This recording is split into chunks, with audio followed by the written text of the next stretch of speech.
Yosh o'tgan sari to'qimalar kuchsizlanadi. Inson tanasini ushlab turuvchi disk va suyaklar mo'rtlashib ketadi. Qolaversa, kollagen ishlab chiqarish funksiyasi sekinlashadi. Kollagen aslida nima? Ichki va tashqi organizmni yoshartirib beruvchi hisoblanadi.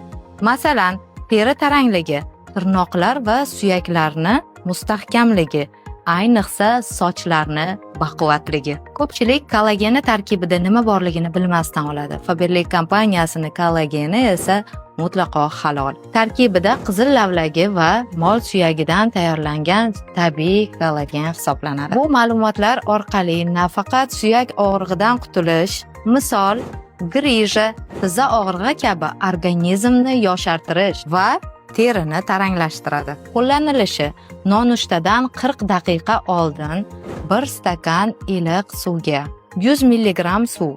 Yanayam ta'siri kuchli bo'lish uchun esa kefir yoki yogurtga tayyorlab iste'mol qilishingiz mumkin. Ichganda esa olchani ta'mini beradi. Homilador va emizikliklarga mumkin emas. 18 yoshdan boshlab tavsiya qilinadi.